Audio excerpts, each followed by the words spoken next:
Malam di rumah tua. Di sebuah desa kecil yang terpencil, berdirilah sebuah rumah tua yang telah lama ditinggalkan.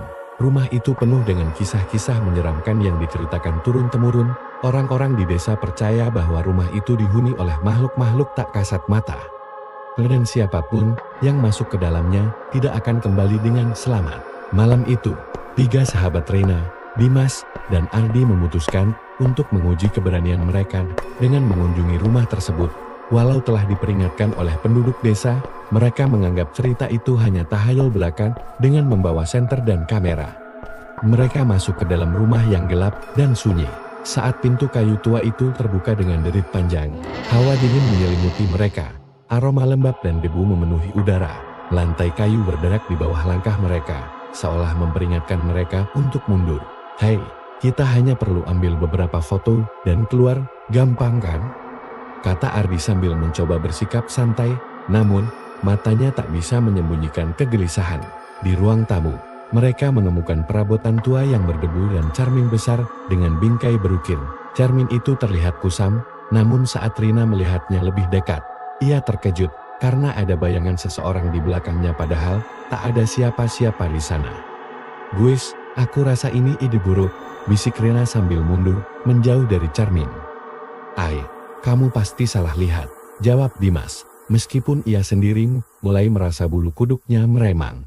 Mereka melanjutkan perjalanan ke lantai atas, tempat di mana mereka mendengar suara langkah kaki yang sangat pelan. Setiap langkah membawa mereka lebih dekat ke sebuah pintu kayu yang tertutup rapat di ujung koridor. Ketika mereka membuka pintu itu, ruangan di dalamnya terasa jauh lebih dingin. Di tengah ruangan, ada sebuah kursi goyang tua yang perlahan bergerak.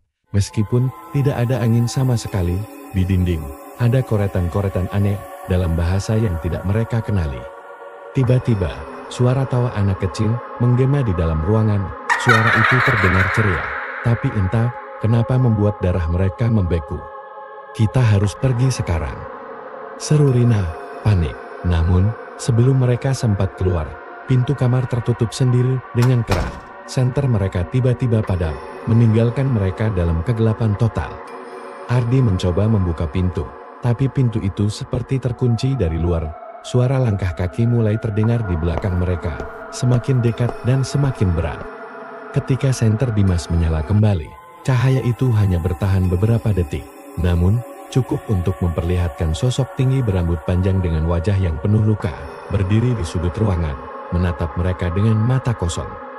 Rina menjerit, dan tiba-tiba semuanya gelap lagi. Esok paginya, penduduk desa menemukan pintu rumah itu terbuka lebar di dalamnya.